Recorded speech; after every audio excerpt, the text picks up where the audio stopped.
Oh yeah, now you can see the dust. This is the stuff that lives in our homes.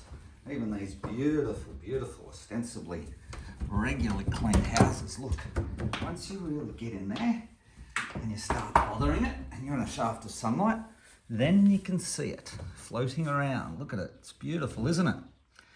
So if you were able to see what I can see, I'm hoping you can see part of what I can see. You can see this dust is really minute. We can only see it when it's in that shaft there. As soon as it floats out into the dark, you can't see it, so you don't think about it so much.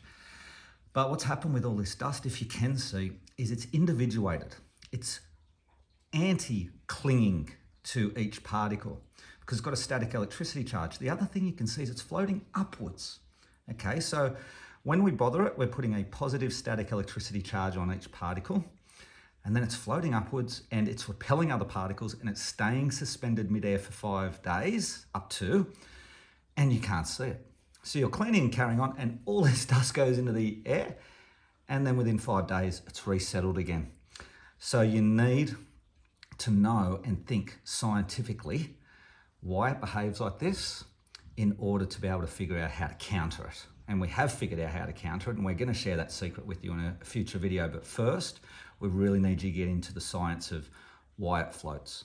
Have a great day.